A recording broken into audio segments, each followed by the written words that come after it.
ओम शांति। कभी सोचा है कि ये दुनिया आज जैसी है वैसी क्यों है, और क्या इसे बदलने का कोई आध्यात्मिक रास्ता भी हो सकता है? आज हम इन्हीं सवालों के जवाब ढूंढने की कोशिश करेंगे, और इसके लिए हम सहारा लेंगे 22 सितंबर 2025 की एक मुरली का। तो देखिए, ये सफर शुरू ही एक बहुत सीधे और गहरे सवाल से होता है। एक ऐसा सवाल जो हमें अपने अंदर झांकने को कहता है। ये एक तरह से हमें तैयार कर रहा है कि जो बातें हम आगे जानने वाले हैं, क्या वो हमारे लिए पूरी तरह से नई हैं? तो चलिए इस विचार को समझते हैं। इस पूरी फिलॉसफी का जो मूल सिद्धांत है ना, वो बहुत ही सरल है। ये कहता है कि दुनिया की तमाम परेशानियां और उथल-पुथल सिर्फ और सिर्फ एक बुनियादी भूल का नतीजा है। तो ये दर्शन दुनिया को दो रूपों में देखता है।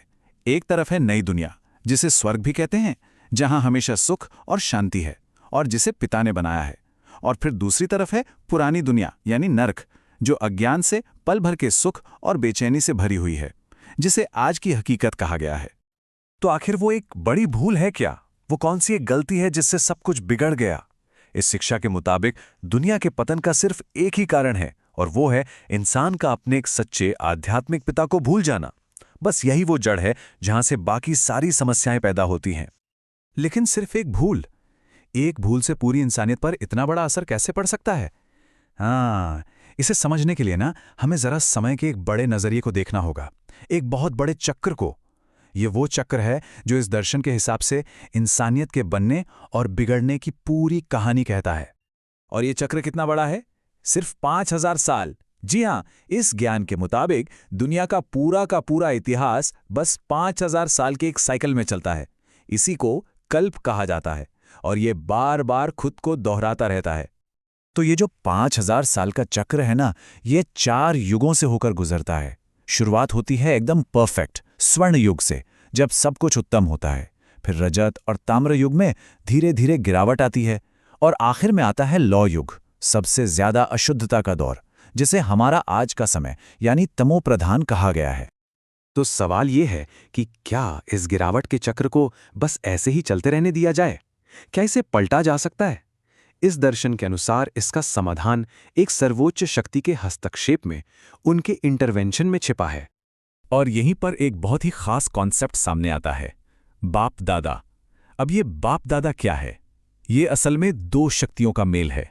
एक निराकार पिता शिव बाबा, और दूसरे उनका साकार माध्यम, यानी एक इंसानी शरीर ब्रह्मा का। और कहा जाता है कि इसी रूप में सर्वोच्च पिता इंसानों से बात करते हैं। इस दिव्य हस्तक्षेप का समय और मकसद दोनों बिल्कुल तय हैं। ऐसा हर 5000 साल के चक्र के अंत में होता है, और इसका सिर्फ एक ही लक्ष्य है, दुनिया को वापस उसके असली स्वर्गीय रूप में लौटाना।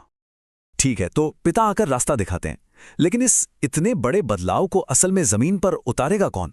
इस काम को अंजाम कौन देगा? इस ज्ञान के हिसाब से यह बहुत बड़ी जिम्मेदारी एक खास समूह को सौंपी गई है। और यहीं पर एक बहुत मजबूत दावा सामने आता है, रिलीजन इज माइट, यानी धर्म में ही ताकत है। ये विचार इस बात की नींव रखता है कि दुनिया को बदलने की असली शक्ति एक खास धर्म में ही है। तो जाहिर है अगला सवाल यही उठेगा कि अगर धर्म में ही शक्ति है, तो फिर वो कौन सा धर्म है? इस ज्ञान के मुताबिक सबसे शक्तिशाली धर्म कौन सा है? और इसका जवाब है ब्राह्मण धर्म। इस दर्शन के अनुसार असली ताकत इसी धर्म में है। अच्छा, तो इस ब्राह्मण धर्म में इतनी शक्ति आती कहां से है? कहा जाता है कि इनकी शक्ति का सोर्स डायरेक्ट पिता हैं। इन्हें देवताओं से भी ऊंचा दर्जा दिया गया है। ये पिता के काम में मददगार बनते हैं और पूरी दुनिया में शांति लाते हैं, जिससे आखिर में वे दुनिया के मालिक बनते हैं। ठीक है, लक्ष्य तो बहुत बड़ा है, लेकिन इसे हासिल करने का तरीका क्या है? इसके लिए अनुयायियों को एक खास अभ्यास, एक खास प्रैक्टिस सिखाई जाती है। इस रास्ते का नाम है राजयोग। अब यहां यह समझना जरूरी है कि यह शारीरिक कसरत वाला योग नहीं है। नहीं, ये बुद्धि का योग है जो सीधे सर्वोच्च शक्ति से जुड़ता है, और इसका मकसद है अपनी खोई हुई मालिकी, अपनी संप्रभुता को वापस पाना। इस अभ्यास के 4 मुख्य कदम हैं। पहला, सिर्फ एक पिता को याद करना, जिसे मन मनाभाव कहा गया है। दूसरा, दुनिया की हर चीज से, यहां तक कि अपने शरीर से भी लगाव छोड़ना। तीसरा, अपने अंदर की कमियों को निकालकर मधुर बनना। और चौथा, दुनिया को बदलने के इस काम में पिता का मददगार बनना। तो चलिए अब इस पूरी बातचीत के निचोड़ पर आते हैं। इसे 3 मुख्य हिस्सों में समझा जा सकता है: जीवन के लिए सार, एक खास वरदान और एक नारा। तो जीवन में उतारने के लिए सार ये है कि अपने अंदर की कमियों को पहचानें और देवताओं जैसा मधुर बने, पिता के निर्देशों पर चलकर अपना राज्य स्थापित करें और एक अच्छा सेवक बनने के लिए दुनिया के इस चक्र का ज्ञान हमेशा अपनी बुद्धि में रखें। यहाँ एक खास वरदान भी दिया गया है: खुदाई खिदमतगार की स्मृति द्वारा सहज याद का अनुभव करने वाले सहज योगी भव। इसका मतलब बहुत गहरा है। मतलब जब हम खुद को ईश्वर का सेवक समझते हैं ना, तो उन्हें याद करने की प्रक्रिया अपने आप आसान यानी सहज हो जाती है। और आखिर में एक नारा है: सदा गॉडली स्टूडेंट लाइफ की स्मृति रहे तो माया समीप नहीं आ सकती।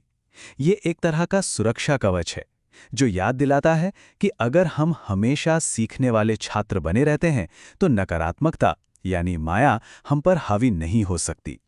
तो कुल मिलाकर देखें तो ये ज्ञान एक ऐसी दुनिया की तस्वीर पेश करता है जिसे हथियारों से नहीं बल्कि ज्ञान से नया बनाया जाता है। और ये पूरी बात हमें एक बहुत गहरे सवाल के साथ छोड़ जाती है कि बदलाव का ये नज़रिया जो बाहरी दुनिया के बजाय हमारे अंदर की शुद्धता पर जोर देता है, वो असल में जीवन में अर्थ और मकसद की हमारी तलाश के बारे में क्या कहता है। ओम शांति।